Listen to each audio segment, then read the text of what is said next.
জামায়াত শিবিরের রাজনীতি নিষিদ্ধের প্রক্রিয়া চলছে, যে কোনো সময় প্রজ্ঞাপন জানালেন স্বরাষ্ট্রমন্ত্রী। ধ্বংসাত্মক কর্মকাণ্ডের বিচার করতে নেওয়া হচ্ছে সিদ্ধান্ত। 13 দিন বন্ধ থাকার পর আজ শুরু হয়েছে স্বল্প পরিসরে ট্রেন চলাচল। নিরাপত্তা নিয়ে শঙ্কায় যাত্রীরা, সিদ্ধান্ত হয়নি আন্তনগর ট্রেন চালুর বিষয়ে। জলাবদ্ধতার সমস্যা থেকে মুক্তি মিলছে না চট্টগ্রামবাসীর। রাতভর মুষলধারে বৃষ্টিতে জলজট, বিভিন্ন সড়কে কোমর সমান পানিতে চরম দুর্ভোগ। শুরু হলো শোকের আগস্ট। 75-এর এই মাসে সপরিবারে হত্যা করা হয় বঙ্গবন্ধু শেখ মুজিবুর রহমানকে। প্রথম প্রহরে ইতিহাসের মহানায়কের প্রতিকৃতিতে শ্রদ্ধা, মোমবাতি প্রজ্বলন।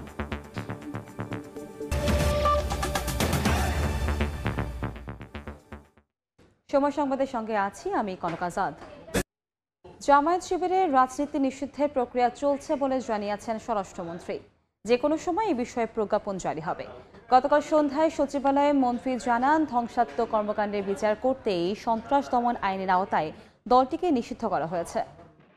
আন্তর্জাতিক মানবতা বিরোধী অপরাধ ট্রাইব্যুনালের বেশ কটি মামলার রায়ের পর্যবেক্ষণে উঠে এসেছে জামায়াতের যুদ্ধাপরাধের কথা। সংগঠন হিসাবে জামায়াতের যুদ্ধাপরাধের বিচারের জন্য আইনের একটি খসড়াও করেছে আইন মন্ত্রণালয়। জামায়াত শিবিরকে নিষিদ্ধের জন্য বিভিন্ন মহলের দাবি ছিল দীর্ঘদিন ধরেই। এ অবস্থায় সোমবার আওয়ামী লীগ নেতৃত্বাধীন 14 দলীয় জোটের বৈঠকে জামায়াত শিবিরের রাজনীতি নিষিদ্ধের সর্বসম্মত সিদ্ধান্ত হয়। এই সিদ্ধান্ত বাস্তবায়নের ভার দেওয়া হয় সরকারকে। জামায়াতের রাজনীতি নিষিদ্ধ করার প্রক্রিয়া চলছে জানিয়ে বুধবার সন্ধ্যায় সচিবালয়ে স্বরাষ্ট্রমন্ত্রী জানান, যে কোনো মুহূর্তে আসবে জামায়াত শিবিরের নিষিদ্ধের প্রজ্ঞাপন। এটা আগেই নিষিদ্ধ ছিল।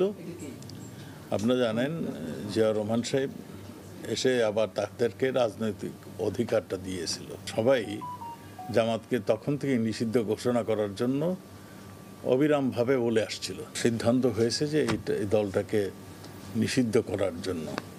সেই প্রক্রিয়াটি চলছে এবং যে কোনো সময় প্রক্রিয়াটা শেষ হলেই ঘোষণা হবে। সুশীল সমাজের ডিমান্ড আছে, 14 দলের ডিমান্ড আছে, আমাদের রাজনৈতিক ডিমান্ড রয়েছে এবং এই অতি সম্প্রতি যে সমস্ত ঘটনাগুলি ঘটছে এইগুলির মধ্যে জামায়াত শিবিরের যে সম্পর্ক রয়েছে, এই সবগুলি মিলিয়ে ঝুলেই এই সিদ্ধান্তটি নেওয়া হচ্ছে। স্বাধীনতার 53 বছর পরে হলেও জামায়াত শিবিরকে নিষিদ্ধ করার সিদ্ধান্তে লাখো শহীদের আত্মা কিছুটা শান্তি পাবে বলে মনে করেন মুক্তিযুদ্ধের সপক্ষের মানুষ। প্রসূন আশিস, সময় সংবাদ, ঢাকা।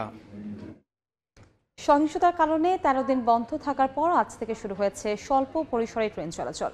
সেই খবর জানাতে রাজধানীর কমলাপুর রেল স্টেশনে আছেন সহকর্মী নাজমুল সালেহী। আমরা সরাসরি যাচ্ছি তার কাছে। সালেহী, কমলাপুর রেল স্টেশনের 5 নম্বর প্ল্যাটফর্মে দাঁড়িয়ে আছে তিতাস কমিউটার। এটি সকাল 10টায় ব্রাহ্মণবাড়িয়ার উদ্দেশ্যে ছেড়ে যাবার কথা। ইতিমধ্যে 10টা বেজে পার হয়েছে 5 মিনিট মতো এবং ট্রেনটির সিগন্যাল হয়ে গেছে। এটি এক্ষুনি ছেড়ে যাবার অপেক্ষায় রয়েছে। পাশাপাশি সকাল থেকে আমরা এখান থেকে আরও 2টো ট্রেন ছেড়ে যেতে দেখেছি। একটা দেওয়ানগঞ্জ এক্সপ্রেস জামালপুর দেওয়ানগঞ্জ পর্যন্ত, আর একটি তুরাগ কমিউটার। এছাড়াও কমলাপুর রেল স্টেশন থেকে আজকে প্রথম দিনের স্বল্প পরিসরের ট্রেন চলাচলের আরও 2টি ট্রেন ছেড়ে যাবে। একটি এই জামালপুর কমিউটার, এরপরে আছে রাজশাহী কমিউটার। অর্থাৎ শুধুমাত্র স্বল্প দূরত্বের যে ট্রেনগুলো এখানে কমিউটার ট্রেন, লোকাল ট্রেন, যেগুলো শর্ট ডিস্টেন্সের ট্রেন, সেগুলো আসলে ছেড়ে যাচ্ছে। এবং কমলাপুর রেল স্টেশন থেকে যে ট্রেনগুলো শিডিউলে ছেড়ে যাওয়ার সময় কারফিউ শিথিলকালীন সময়ে, সেই ট্রেনগুলো শুধু ছেড়ে যাওয়ার সিদ্ধান্ত হয়েছে। পাশাপাশি জানিয়ে রাখি, ঢাকা থেকে নারায়ণগঞ্জ গতকাল সিদ্ধান্ত হয়েছিল রেলের পক্ষ থেকে যে 4টি ট্রেন এখান থেকে চলাচল করবে নারায়ণগঞ্জে, কিন্তু সেটিও আসলে বিশেষ নিরাপত্তার কথা চিন্তা করে সেটিও বাতিল করা হয়েছে। তার মানে শুধুমাত্র আজকে 5টি কমিউটার এবং লোকাল ট্রেন দিয়ে প্রথম দিনের স্বল্প পরিসরের যাত্রা শুরু হলো। এবং সকাল থেকে ট্রেনগুলোতে আমরা দেখেছি একেবারেই যাত্রী সংখ্যা অনেক কম। বিশেষ করে অনেকেই বলছেন তারা আসলে জানেন না, যেই কারণে তারা সময় মতো আসতে পারেননি এবং এই যে প্রচারণা সেটি আসলে তাদের পক্ষ থেকে সেভাবে করা হয়নি, ফলে তারা অনেক কম যাত্রী সকাল থেকে কমিউটার ট্রেনগুলোতে আমরা দেখেছি।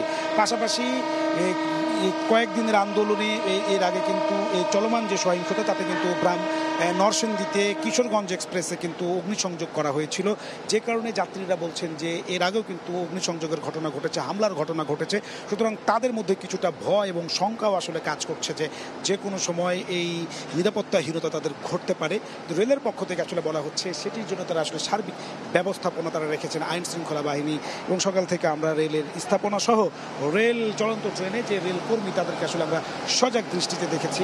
পাশাপাশি রেল কর্তৃপক্ষ বলছে যে পুরো দমে আন্তনগর ট্রেন এবং সকল কমিউটার ট্রেনগুলো চালু হতে সময় লাগবে। পরিস্থিতি স্বাভাবিক না হওয়া পর্যন্ত সেগুলো আসলে চালানো তাদের পক্ষে সম্ভব নয়, কেননা ট্রেন চলার মধ্যে প্রতিমধ্যে কারফিউর সময় হয়ে যেতে পারে, অথবা কারফিউ শিথিলকালীন সময়ের বাইরে কারফিউ আওতা যে সময় তার মধ্যে আসলে এগুলো পড়ে যেতে পারে। এরকম একটি ধারণা থেকে তারা পূর্ণাঙ্গ রূপে ট্রেন চলাচলের সিদ্ধান্ত আসলে নিতে পারছেন না। এই ছিল আমার কাছে স্বল্প পরিসরে ট্রেন চলাচল শুরু হওয়ার সর্বশেষ। ট্রেন চলাচলের খবরাখবর জানতে আমরা সরাসরি যুক্ত ছিলাম কমলাপুর রেলওয়ে স্টেশন থেকে। রাত থেকে মুষলধারে বৃষ্টিতে চট্টগ্রামের বিভিন্ন সড়কে জলাবদ্ধতা সৃষ্টি হয়েছে। কোমরসমান পানিতে চরম দুর্ভোগে পড়েছেন সাধারণ মানুষ। এই মুহূর্তে প্রবর্তক এলাকায় আছেন রিপোর্টার পার্থপ্রতিম বিশ্বাস। আমরা সরাসরি যাচ্ছি তার কাছে। পার্থ, বৃষ্টি হলেই বন্দরনগরী চট্টগ্রাম পানির নিচে তলিয়ে যাবে, সেটি জানানো এখন অনেকটাই স্বাভাবিক ঘটনা হয়ে দাঁড়িয়েছে। গতকাল রাত থেকে আজকে সকাল পর্যন্ত মুষলধারে বর্ষণে নগরীর বিভিন্ন নিচু এলাকা থেকে শুরু করে অলিগলি কিন্তু পানির নিচে তলিয়ে গেছে। আমরা এখন আছি নগরীর প্রবর্তক মোড় এলাকায়। এটি একটি গুরুত্বপূর্ণ সড়ক। আপনারা দেখছেন এই সড়কটি কিন্তু পুরোপুরি এখন জলাবদ্ধতা সৃষ্টি হয়েছে, এবং এই এলাকায় যারা সাধারণ মানুষজন চলাচল করছে বা যারা ডাক্তারের কাছে আসছেন, যেহেতু চট্টগ্রাম মেডিকেল কলেজ পাশে বিভিন্ন বেসরকারি হাসপাতালে রয়েছে, সাধারণ মানুষকে কিন্তু চরম ভোগান্তিতে পড়তে হচ্ছে। বিশেষ করে যারা গাড়ি চালক রয়েছে, রিক্সা চালক রয়েছে, তাদেরকে পানির মধ্য দিয়ে কিন্তু রিক্সা চালনা করতে হচ্ছে। এবং আমরা দেখেছি শুধু নগরীর প্রবর্তক এলাকা নয়, অন্যান্য যে নিচু এলাকাগুলো রয়েছে, বিশেষ করে চকবাজার, কাপাসগোলা, বাদুরতলা থেকে শুরু করে আগ্রাবাদ, সব জায়গায় বিস্তীর্ণ এলাকা কিন্তু আজকে চট্টগ্রাম পানির নিচে তলিয়ে গেছে এবং জলাবদ্ধতা সৃষ্টি হয়েছে। এবং এই জলাবদ্ধতার কারণে নগরবাসীকে চরম দুর্ভোগ পোহাতে হচ্ছে। আসলে চট্টগ্রাম সিটি কর্পোরেশনের নালা নর্দমা পরিষ্কার করার কথা থাকলেও সাধারণ মানুষজন অভিযোগ করে বলছেন নালাগুলো বড় আছে, কিন্তু নালা নর্দমাগুলো সঠিক নিয়মে সিটি কর্পোরেশনের পক্ষ থেকে পরিষ্কার করা হয় না, যে কারণে সামান্য থেকে মুষলধারে বর্ষণ হলেই কিন্তু বন্দরনগরী চট্টগ্রাম পানির নিচে তলিয়ে যাচ্ছে। আমরা জানি জলাবদ্ধতা নিরসন প্রকল্পের কাজ চলছে গত কয়েক বছর ধরে, কিন্তু তার সুফল নগরবাসী দেখছেন না। আসলে কখন এই জলাবদ্ধতার হাত থেকে নগরবাসীর পরিত্রাণ মিলবে সেটি এখন সবার প্রশ্নের বিষয়। এবং আজকে সকাল থেকে যেটি আমরা দেখছি 112 মিলিমিটার বৃষ্টি হয়েছে সকাল 9টা পর্যন্ত গত 24 ঘন্টায়, এবং আজকে সারাদিনও কিন্তু বৃষ্টির সম্ভাবনা রয়েছে। ভারী থেকে মাঝারি ধরনের বৃষ্টি হতে পারে, এমনটাই আমাদেরকে আবহাওয়া অফিস থেকে জানিয়েছে। এছাড়া যারা পাহাড়ে বসবাস করছেন তাদেরকে নিরাপদ থাকার জন্য বলা হয়েছে। তো এই ছিল আমার কাছে এখনো পর্যন্ত চট্টগ্রামের প্রবর্তক এলাকা থেকে এখানকার সর্বশেষ খবর। জলাবদ্ধতার খবরাখবর জানতে আমরা সরাসরি যুক্ত ছিলাম চট্টগ্রাম থেকে। সময় সংবাদ আরো থাকছে। ছিটমহল বিনিময় 9 বছর, স্বাস্থ্য, কৃষি, যোগাযোগে উন্নয়ন হলেও এখনো পিছিয়ে কারিগরি শিক্ষা। বিশেষ বরাদ্দের দাবি স্থানীয়দের, দিবস ঘিরে নানা কর্মসূচি।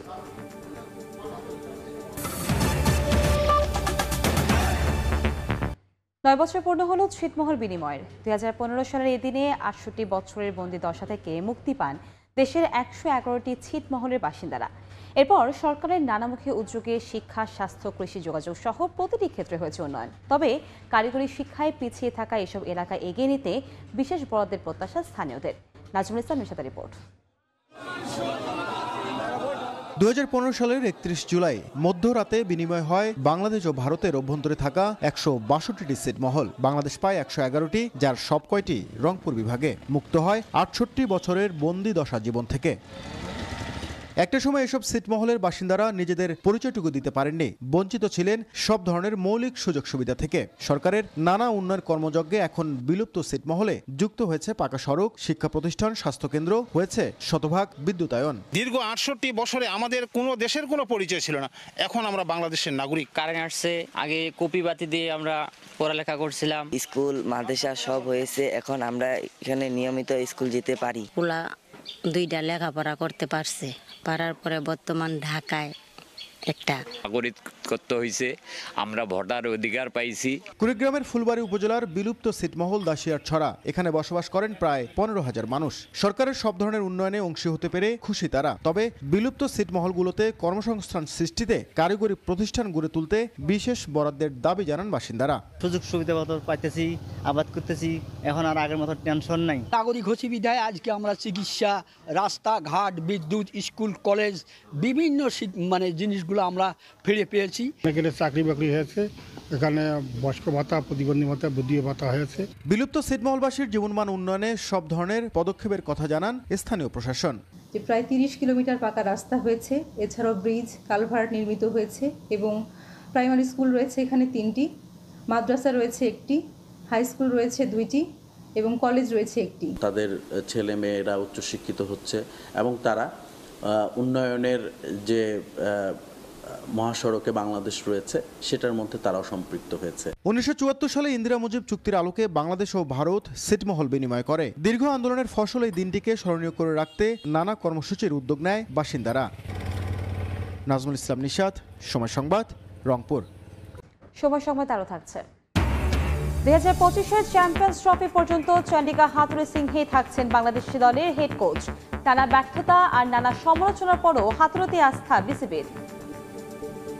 বাংলাদেশের কোটা আন্দোলনকে কেন্দ্র করে রাষ্ট্রীয় সম্পদ ধ্বংসের প্রতিবাদে বেলজিয়ামের ব্রাসেলসে ইইউ সদর দফতরের সামনে মানববন্ধন করেছেন প্রবাসী বাংলাদেশিরা।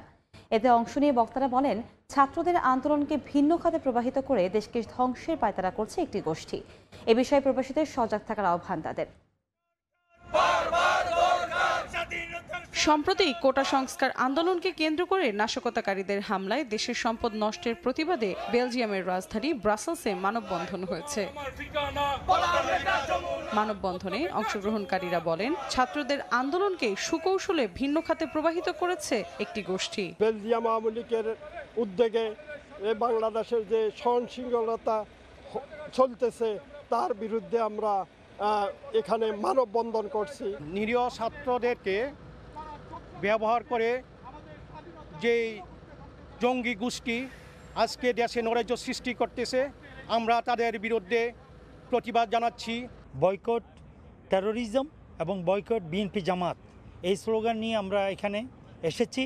যে আওয়ামী লীগ বাংলাদেশের জন্ম দিয়েছে, সেই আওয়ামী লীগের বিরুদ্ধে স্বাধীনতা বিরোধী চক্র যারা আমাদের স্বাধীনতাকে 71-এ গলা টিপে হত্যা করার চেষ্টা করেছিল, তারা আবার নতুন করে মেতে উঠেছে, ষড়যন্ত্র করছে। মানববন্ধনে অংশ নেন মানবাধিকার কর্মী ও সাংবাদিক এনডি ভার্মট। তিনি বলেন, ছাত্রদের শান্তিপূর্ণ সমাবেশ ছিনিয়ে নিয়েছে জামায়াতে ইসলামী। We hope that European Parliament is aware of this and that they will do also a thorough investigation. Belgium Awami League এই মানববন্ধন আয়োজন করে। এতে অংশ নেন সর্ব ইউরোপিয়ান আওয়ামী লীগ, নেদারল্যান্ডস আওয়ামী লীগ, বিভিন্ন মানবাধিকার সংগঠন ও ইউরোপের অন্যান্য দেশের স্থানীয় আওয়ামী লীগ সহ প্রবাসীরা। সময় সংবাদ, বেলজিয়াম। 2025 চ্যাম্পিয়ন্স ট্রফি পর্যন্ত চন্ডিকা হাথুরু সিংহেই থাকছেন বাংলাদেশ দলের হেড কোচ। তার অধীনে সবশেষ ওয়ানডে ও টি-20 বিশ্বকাপে চরম ব্যর্থ টাইগাররা। ড্রেসিং রুমের পরিবেশ কিংবা ক্রিকেটারদের অ্যাপ্রোচ সবকিছু নিয়ে রয়েছে সমালোচনা। তবুও কোনো এক অজানা কারণে আরও এক আইসিসি ইভেন্টে এই লঙ্কান কোচের উপরই পূর্ণ আস্থা বিসিবির। থাকা অবস্থায় একজনকে যদি আগেই জেনে যায় যে তাকে রাখবো না, তাহলে তার একটা ইম্প্যাক্ট পড়তে পারে। আবার আমরা যদি বলি যে হ্যাঁ করব, তাহলেও আবার এটা ঠিক হবে না যদি না করি। হাথুরুকে কিসের এত ভয় বিসিবির? লঙ্কান কোচকে তোয়াজ করে চলেন খোদ বিসিবি সভাপতি। পারফরমেন্স যাচ্ছে তাই, কিন্তু তাকে যেন কিছুই বলা যাবে না। 2023 সালের 31 জানুয়ারি দ্বিতীয়বারের মতো বাংলাদেশ ক্রিকেট দলের হেড কোচ হিসেবে যোগ দেন চন্ডিকা হাথুরু সিংহে। কিন্তু এই 1.5 বছরের বেশি সময়ে দলের পারফরমেন্সের গ্রাফ নিম্নমুখী। এই সময়ে তার অধীনে 3 ফরম্যাট মিলিয়ে 73টি ম্যাচ খেলেছে টাইগাররা, যার মধ্যে সবচেয়ে বাজে অবস্থা প্রিয় ফরম্যাট ওয়ানডেতেই।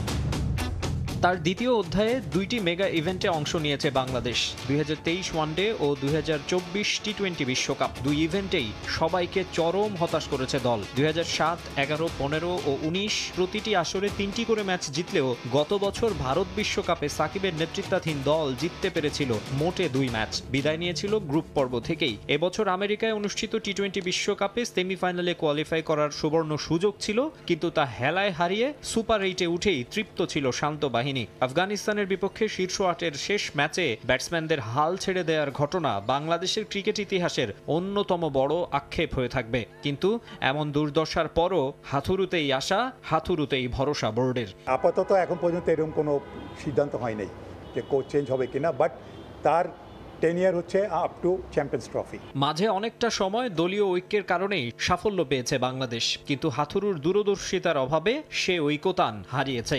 দুই তারকা সাকিব তামিমের সম্পর্ক উন্নয়নে ব্যর্থ তিনি। ড্রেসিং রুমে গুমোট এক পরিবেশ। ক্রিকেটারদের আস্থাভাজন খালেদ মাহমুদ সুজন জাতীয় দল থেকে দূরে আছেন এক হাথুরু সিংহের কারণেই।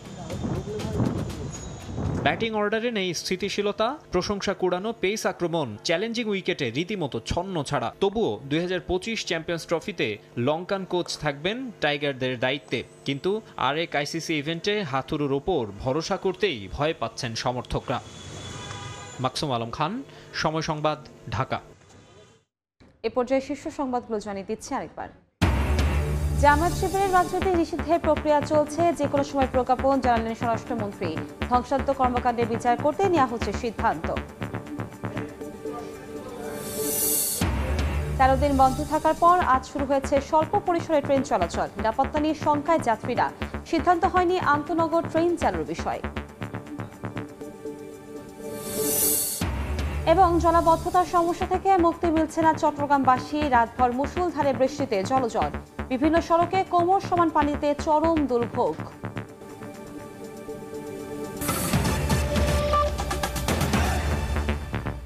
এ ছিল সময় সংবাদে। এ সময় বাণিজ্য নিয়ে ফিরছে কিছুক্ষণ পর, সঙ্গে থাকুন সময়ের।